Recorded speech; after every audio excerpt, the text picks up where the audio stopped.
Un día del año 2013, el mundo se dio cuenta que los gobiernos de las naciones desarrolladas habían estado espiando a una escala masiva, no solo a sus ciudadanos, sino a personas de todo el mundo.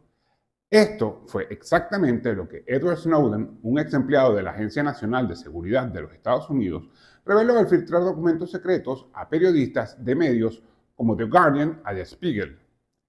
Estas filtraciones no solo expusieron la magnitud de la vigilancia, sino que también desataron un debate global sobre el delicado equilibrio entre la seguridad nacional y el derecho individual a la privacidad en el ciberespacio. Soy Elvis Jiménez, estudiante de licenciatura en Ciencia Política de la Universidad Fermín Toro, y este es un video para el curso Derecho Internacional 2 acerca de las implicaciones del caso de Edward Snowden en el derecho internacional. Antes de las revelaciones de Edward Snowden, el espionaje extranjero era un tema poco abordado en el derecho internacional, pero la escala y la naturaleza de las intercepciones de comunicaciones de líderes extranjeros y ciudadanos comunes cambiaron todo. De repente, organismos de la ONU, tribunales y empresas comenzaron a presionar a los gobiernos para que sometieran la vigilancia a medidas legales más estrictas. Las acciones de Snowden transformaron la vigilancia de un asunto interno y secreto a un tema urgente en el diálogo global sobre derechos humanos y soberanía. En el centro de este debate están las grandes empresas tecnológicas. La mayor parte de la vida digital de todos nosotros, entre, podemos decir, correos electrónicos, chats, fotos, videos y redes sociales, se alojan en los servidores de estas compañías. Muchas de ellas con sede en los Estados Unidos. Esto crea una situación complicada.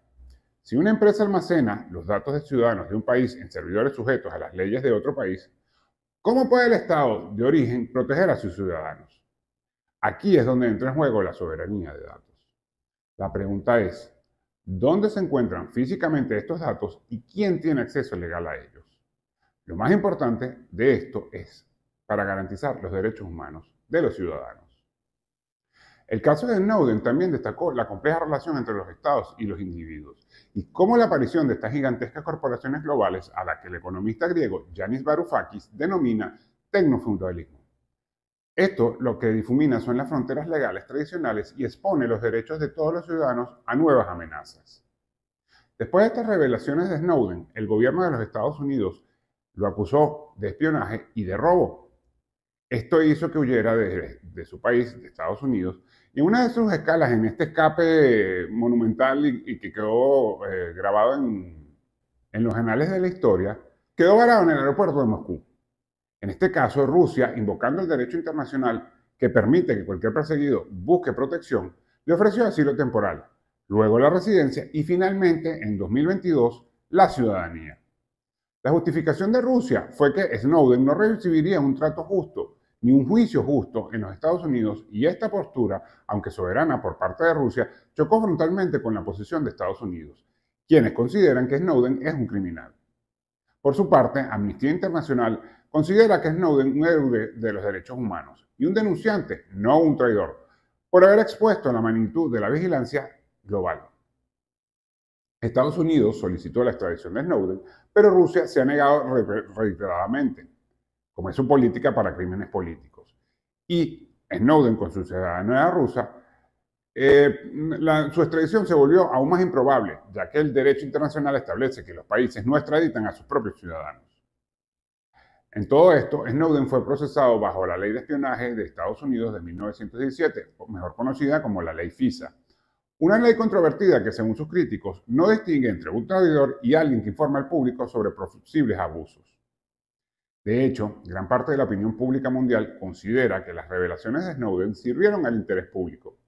En este caso, también se puso de manifiesto la urgente necesidad de proteger a los denunciantes, ya que actualmente no existe un acuerdo internacional dedicado a esta salvaguardia. Hablando de los programas que reveló Snowden, tenemos al PRISM y el XKeyscore. PRISM de la Agencia Nacional de Seguridad de los Estados Unidos recopilaba comunicaciones de Internet directamente de las empresas tecnológicas estadounidenses, abarcando los correos electrónicos, chats, fotos, videos y llamadas digitales, no por líneas telefónicas normales, sino que pasan por Internet. Se estima que alrededor del 91% del tráfico de Internet se recopilaba bajo la sección 702 de esta ley de enmiendas de la FISA.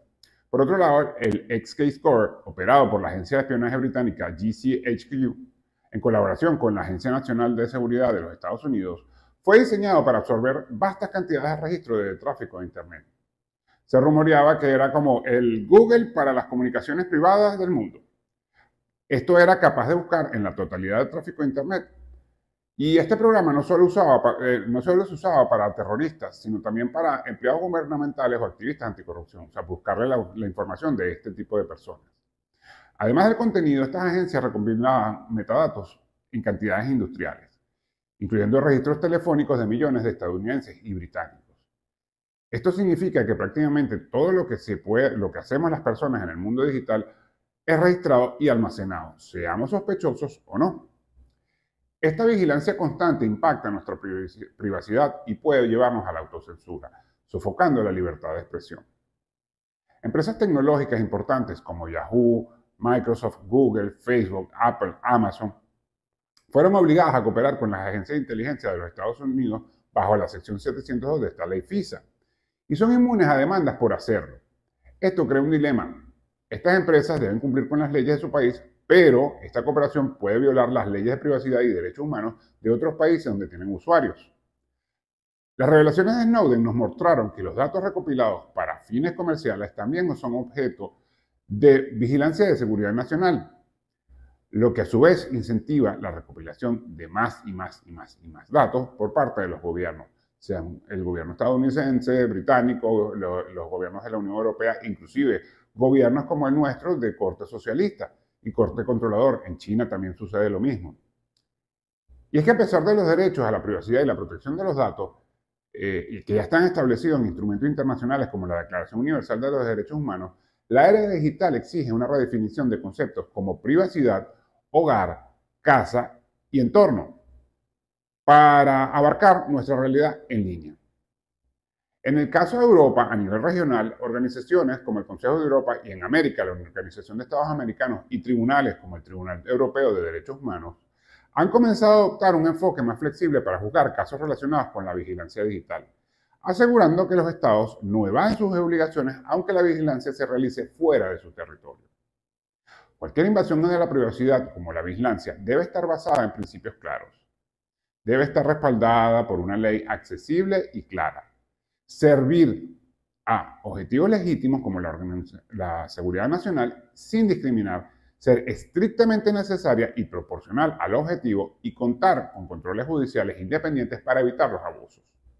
La tecnología digital ha complicado el concepto tradicional de la soberanía estatal, ya que los datos cruzan fronteras y se almacenan en nubes que pueden estar en servidores en otros países. Esto genera fricciones entre naciones, ya que algunas buscan proteger la privacidad y la soberanía de sus datos, mientras otras priorizan el acceso por razones económicas o de vigilancia. Sin embargo, la doctrina de control o poder efectivo establece que los estados pueden ser responsables de violaciones de derechos humanos, incluso fuera de su territorio, si ejercen influencia sobre personas o datos. Esto abre una vía legal para que los afectados busquen reparación. Han pasado varios casos sonados a nivel mundial, sobre todo en Europa y en Estados Unidos. Esto coloca a las grandes empresas de la nube que almacenan datos, especialmente las estadounidenses, en una situación legal complicada. Deben cumplir con las leyes de seguridad nacional de los Estados Unidos y la ley Cloud, pero también con leyes de privacidad internacionales como el GDPR de Europa. Esto puede dañar la confianza de los clientes, llevando a empresas europeas a buscar proveedores locales para garantizar la protección de sus datos bajo la ley de la Unión Europea. Este conflicto de leyes podría fracturar Internet en zonas con diferentes estándares, obstaculizando el intercambio global de información y afectando a usuarios y empresas en todo el mundo. Es necesario entender que cuando un Estado coacciona a entidades privadas para realizar acciones prohibidas, el Estado mismo es culpable. La responsabilidad puede extenderse a toda la red de Estados e entidades privadas involucradas en el intercambio de información, como las asociaciones de inteligencia. Si bien el derecho internacional tradicionalmente responsabiliza a los Estados por los derechos humanos dentro de sus fronteras, hay un consenso creciente de que también deben responder por violaciones fuera de ellas o a ciudadanos de otros Estados. Las revelaciones de Snowden han sido una llamada de atención. El derecho internacional debe adaptarse a la realidad de la vigilancia digital global.